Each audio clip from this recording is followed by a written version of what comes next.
guys, I'm Aussie and welcome to episode 95 of the First Star Challenge with Everton, and today we begin a brand new season, so exciting times ahead. Now obviously the transfer window hasn't closed yet because the Premier League season hasn't started. Today it's all about the Community Shield. It's the Merseyside derby at Wembley against Liverpool, so that's how we get the season underway. Have a quick look at what the board expects from us this year. Premier League, they want us to qualify for the Champions League. That is fair enough given that we won the league by 20 odd points last year. I'd like to think we could retain the title as well. Champions League, reached the semi-finals. We did that last year, of course, and we disappointingly fell to Manchester City, but let's hope we can at least manage that again. FA Cup, reached the final. That's going to depend on the draw and how seriously we're taking it at the time. Carabao Cup isn't important, and neither is the Community Shield in the eyes of the club, or of the board anyway. Let's have a quick look at the Premier League season preview here, even though this isn't particularly what we're doing today. You can see we are second favourites behind Liverpool. Again, I think that's harsh considering what we did last year. If we look at the team of the season, or the media dream team, Milo and Canente are both in there, which is good to see, though Canente wide right, not really pigeonholing him in there a little bit, I think. But Milo, it's good to see that he's getting a little bit of respect here as well. If we look at the key players, Zamora is in there as well, with his £210,000 a week contract in his back pocket. Anybody else there that we recognise? A couple of Villa players. Go on, boys. I'm sorry, but Jake Doyle-Hayes is not ever going to be a key player in a Premier League. Anyway, we'll let that tell. So Milo isn't in there as a key player despite being in the dream team. So that's interesting, isn't it? So that's how that looks. So let's have a look at how pre-season went, and you'll see here it went okay. It went okay. We didn't have to play too many friendlies with the international tournaments. We didn't have that many players that needed match sharpness, so we just sort of played the minimum, I guess, that we needed. We started off with Hoffenheim. It was a 3-1 win, a good solid start with Rafinha, Trevoh, who's back from his loan spell last year, and Harry Wilson getting a goal on debut. Then we played Sennhausen. This was a decent enough performance against a weaker team. It was Terry Cook with a double and Gary Turpie that popped up with a goal as well. Then we played Cal's Rouge, one of our feeder clubs, or affiliate clubs, I should say. We absolutely smashed them to pieces. Rafinha got a goal. Sean Lunt with a hat-trick, including a 93rd minute penalty we let him take, but 2 goals in a minute there from corners, I think they were, if I remember correctly. Harry Wilson got in the goals again. Callum Black got his first 2 goals for the club, as did Owen Menning. So a really good all-round performance there. Then we played Columbus Crew. We dominated this game, we just couldn't score. You can see Richarlison and Militao got the goals, a penalty for Militao. But look at that, we absolutely smashed it. We just couldn't score, which was really frustrating. It could easily have been 8 goals again. And then we played FC Nantes. Not our best performance this one. Gabe Wilson got a late equaliser for us. Yeah, not the strongest way to finish the season, for the pre-season, I should say, to be honest. But, it's only a friendly, so it doesn't matter that much. But anyway, let's warm up for the Liverpool game now with a look back at some of our best goals from those friendlies.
Alright, that gets the juices flowing, doesn't it? Let's see what we can do here against Liverpool. We have a decent record against them, certainly better in more recent times. You can see we are missing some players away with their countries on at the Olympics, which is why they're missing a few there for Liverpool as well. Now, Jurgen Klopp is still their manager. He was close to getting the sack at the end of last year, but he did manage to hang on. So they're attacking mentality, direct style. The analysis report doesn't really matter too much here because they're all friendlies, so we can't really read too much into it. We can kind of assume, I think, they're going to play similar to how they did last season and every season before that. Let's have a look at the team we're sending out. Now, it is a glorified friendly, but we are going to sort of send out the strongest team, or one of the strongest teams we can. You can see here we are missing players to the Olympics. So it's Zamora, it's Bouvier, it's Schiffers, and it's Schweinsteiger that are all off representing their countries. But this is the team we're sending out. Lafont in goal, Taimon, Stark, Luis Felipe, and Milo as a back four. Berg, Canente, and Gomez are all in midfield. Rafinha and Richarlison, they provide the width, with Terry Cook up front. And we do have a couple of the new boys on the bench, Callum Black and Harry Wilson, so we may look to give them debuts if this will see how the game's going, but I'd like to get debuts out of the way if we can. Looks like we're matching up with them. This is, I think, pretty much how we both played last year, wasn't it? We'll give it a passionate win it for the fans. It's as good a reason as any to go out and play the Community Shield, isn't it? You might as well try and win it for somebody. It is, as I said, it is just a glorified friendly, so let's see how we do here. And yeah, I mean, not really anything to lose other than the fact it's against Liverpool, and ideally we would like to go and smash them to pieces. But yeah, we'll just kind of see how it goes here. Yeah, we've got Trevoux, as I said, back on loan from his loan as well, which is good. He did when he became a French international. Well, was it Sassuolo we sent him to? So he's had a good successful loan spell. So the one thing we do have is too many strikers at the club. So I'm hoping that Stuart Webber will... Oh, it's a loose pass. Oh, jeez. Was that crossbar or did we make a save? It's a save. What a save that is from Lafont.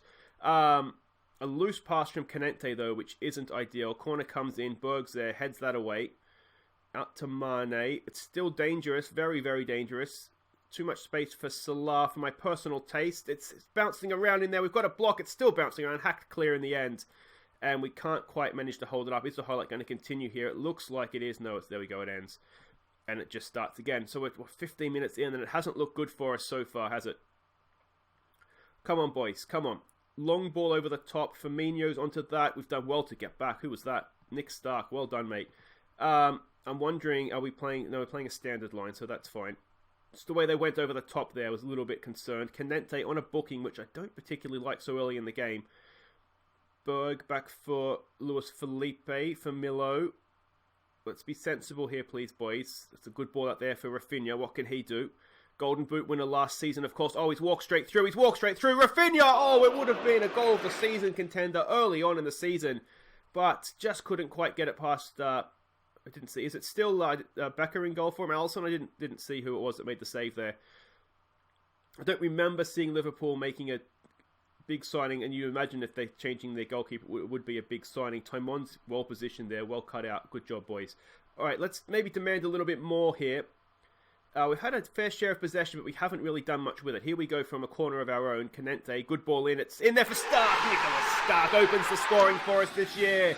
A good ball in from Canente, and Stark, he is such a threat from set pieces, and he's proved it just there as well. Excellent stuff. We'll take that. I don't care how the goals come, as long as they get there. But that was on the back. That was on the back of the Rafinha run, wasn't it? It is Becker in goal as well. So there we go. We have in the end made that pay for us, and suddenly it looks like we're doing quite well here. We just need to keep our concentration, make sure we're not doing anything silly when we have the ball, and Canente on a booking continues to make me nervous. We do have, as I said, Black on the bench, who I would like to give some game time to. So let's not concede before half time, please, boys. Come on, we're in stoppage time here. Ball goes across. Mo Salah is there. Cross comes in. It's well claimed by Lafont. Really relieved that he didn't go to Arsenal, because that would have really messed us up. Yeah. I know some of you were saying in the comments about the director of football to be a bit of a risk.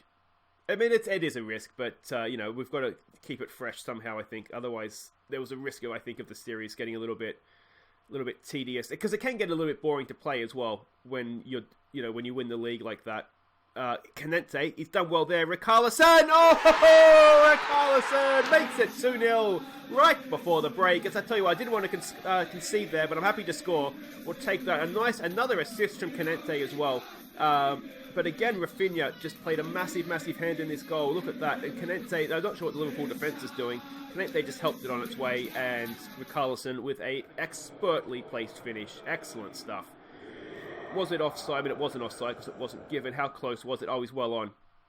He just stood still, didn't he? He just stood still. Let all the Liverpool defence run past him.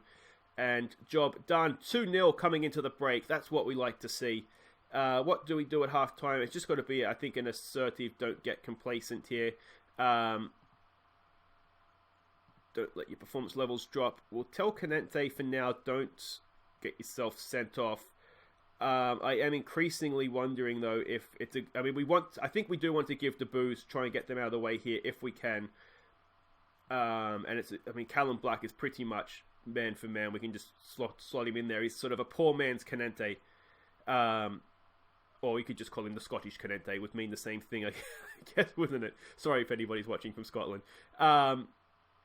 But yeah, so there we go. I did see, actually, I was slightly annoyed to see that Everton, I don't know if it's actually happening. Oh, decent effort. But a new stadium, which I saw the promo video for it. It looked really neat. I just wish we could kind of do that in game, to be honest, because I would really like to get a new stadium. I didn't see what the capacity are. I would imagine it would be increased capacity from Goodison. That would be most of the reason, I imagine, why you would leave. Updated facilities as well, I assume. But yeah, so that's, if we could just get that to happen in game, I'd be quite happy. Now, do we play Callum Black? Can he play as a DM? Because Berg isn't having a great game. No, not really. So we'll undo that. We will bring him on for Canente, who's had a wonderful game, but I just want to get that booking off the field. And the other thing we might do, Militao on for Sanderberg, as I said, who's not having a good day, and Militao is more than capable of slotting in there. That's not a problem. And we do want to probably give Harry Wilson a game against his former club. You never know, he just might pop up with a goal. Wait to see what happens from this highlight. What I don't want to happen is if they get back to 2-1 and we're making sort of silly subs. There's a good ball for Terry Cook. I'm choking on a cat hair or something that has just lodged itself in my throat all of a sudden. Right, let's bring Harry Wilson on. We'll bring him on for, who needs a rest here? Rafinha, Richarlison. We'll bring him on for Rafinha, who's not having the best game. There we go. Let's just start and shut this thing down. We'll put our fullbacks back to support. And this has been just a good, solid performance, hasn't it? A really, really good, solid performance. Can we add a third? Gomez with a corner comes in. Oh, it's a horrible mistake from the goalkeeper. And Nick Stark has a second. He's an early bid for a golden boot. Now, this is what happens in fantasy football when you now go, everybody puts him in their fantasy team because he's had a wonderful week, although this isn't technically Premier League, so it wouldn't count, would it? But that's a horrible mistake. A horrible mistake from their goalkeeper there. And that is game now, isn't it? That is game. We've won the Community Shield for all that's worth. If we can keep a clean sheet, that would be nice, but it doesn't really matter at this point. Militao's going to go and close him down. It doesn't matter, Salah. You're a well-beaten man. And there it is. There it is. Well done, boys. 3-0. I tell you what, that's how you start a season, isn't it? Excellent, excellent stuff. Good, solid defensive performance. Two of the goals were from corners, so maybe we weren't the free-flowing team that that you perhaps would think we were if you saw the score. But we'll take it and run. We will take it and run. What do we say to that? I think we've got to say, it's got to be a don't get complacent, I think, doesn't it? Maybe even assertively, because that game essentially means nothing. So there we go, Everton lift the FA Community Shield. It's the first time we've won that, I think, since I've been in charge. Klopp has a bit of a cry. Black and Wilson make their debuts. That's excellent stuff. We celebrate success. It's the first time we've lifted it, since 95, so certainly since I've been in charge. Well done for Nick Stark. And guys, we have what's left of a transfer special. We have about 3 or 4 days, I think, before the window closes, because it closes on the Thursday. So wait right there. Let's see what Weber has up his sleeve. So, Malo has a new contract, £175,000 a week. What is our wages looking like? Look at that spike. That is disgusting. That is the Weber bounce, let's call that. That is, we've added almost £1 million. Almost £1 million. It's not quite that much, but it's getting up there. Oh, we're going to bankrupt the club. Alright, it is deadline day, and I'm really, really scared what's going to happen, because Rafinha is wanted by Barcelona, Richarlison is wanted by Real Madrid. Can Weber say no? Well, the transfer window has closed without any incident for us. We did sell one player, you can see, Bobby Carroll, one of our youngsters, who never really made it as much as I would have liked. He's moved to Nottingham Forest. It's time for him to move on. We got 1.6, potentially rising to 2.5 for him. So that's fine. That's all well and good there.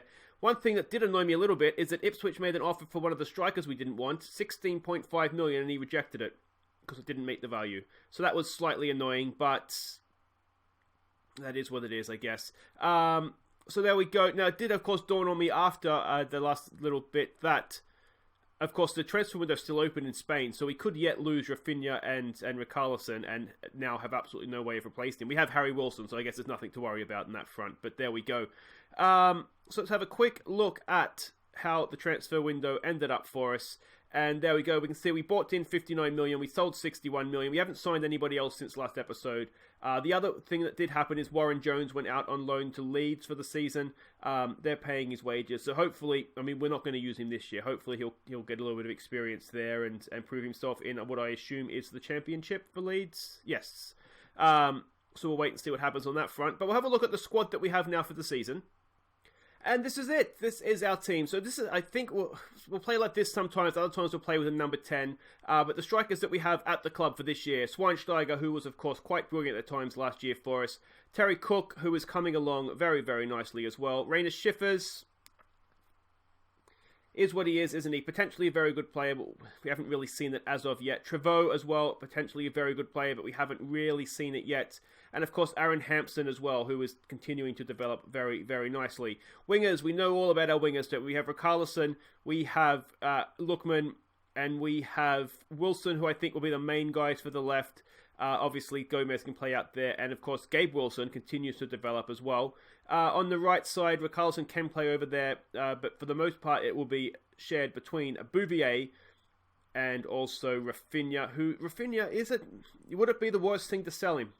Maybe not, maybe it would be, I don't know, but there we go. And then, of course, Wilson and Lookman can both play on that side as well. In midfield, we have a few stars in here, don't we? Of course, number 10 will mostly be Vlasic. He doesn't really feature here, of course, he doesn't really play deeper. But we've got Canente, we've got Sergio Gomez, who are both very good options. Callum Black, the new boy, who's a decent option as well. And also Sander Berg, who just never, ever lets us down. Zamora, obviously, a very, very highly paid player now. Tom Davies, let's not forget about old Tom Davies. He still does a job for us. Hawkey is a good option in here, as is Toby Berg if required. So we do have some other youngsters as well coming through that can play there as well. The DM, this will mainly be shared between Eder Militao and Sander Berg. They'll be the main two in there, but obviously Nick Stark can step forward. Stuart Taylor can step forward, and also Zamora can step back as well if we need him to. Central defence. Luis Felipe will be the main guy here this season, along with Eder Militao, who's not really a centre-back. He's a centre-back, but he doesn't play well there for us. Nick Stark will be a big feature for us there, as will, of course, Stuart Taylor. Sean Lunt, who has a brilliant, brilliant pre-season, to be fair. We maybe need to look to use him a little bit more just to make sure he keeps developing. And, of course, Gary Turpie as well, who always does a good job when we put him in. Down the left side, we have three good options in Taimon, in Luis Gustavo, and also in I still was going to learn how to say this guy's name, didn't I? Verstrate, you probably pronounce that. We do still have Lucas Digne at the club as well. I'm hoping we'll get him out before the window closes in Europe. He is wanted by Real Madrid, so I'm hopeful that we'll get him out before then. Loic Malo, with his massive new contract, he's a good player. He's borderline worth it, but it's a lot of money for a right back. Of course, John Joe Kenny is still at the club as well. Good player he is for. I think he's club captain as well. And Militao can also play down the right, as can, obviously, Luis Gustavo. And then the goalkeepers, we know that Lafont is just the undisputed number one. Michael Stevens can do a job there for us, potentially a very good goalkeeper as well, as is the third choice, Joel Willoughby. Now, we do have a couple of other guys that can come up and play if we need to. Obviously, I said Digne still at the team, still at the club. But the main sort of midfield option, youngster coming through, I'd say, is Chris Conway, who's quite good. Another guy who's looking decent. This is that Muppet that we signed. We're not going to be using him. Greto, or however you pronounce that, is decent. But what's the other guy I'm looking for here? Peter Wells. Peter Wells is coming along very, very nicely, very, very quickly. So I think we might see him this season at some point as well. If we go down to the under-18s, there's a couple of guys here as well. The main one being Bron Simpson as a up-and-coming young centre-back. Now, it's important to remember, too, that a two-star player at this point is a good, solid Premier League player. Digne's a 3-star player, so that sort of gives you an idea. 2 stars are still a good player. So that's what we have for this year. Let me know how you think we're going to go. Will we retain the Premier League title? Will we crash and burn like we did at the end of last season? That was a solid start, though. I'm really happy with that. We'll be back next time, though, guys. I think what we'll do is we'll come back for... We'll play through the start of the season. We'll come back, I think, for Villa at home, which is always a tough one for me, and then the start of our Champions League campaign. We'll also see the Champions League group stage draw of that episode as well. I'll make sure that we record that. But until next time, guys, I've been Aussie Villain. Thank you so much for watching. Don't forget to like and subscribe, and I'll see you next time. Take care.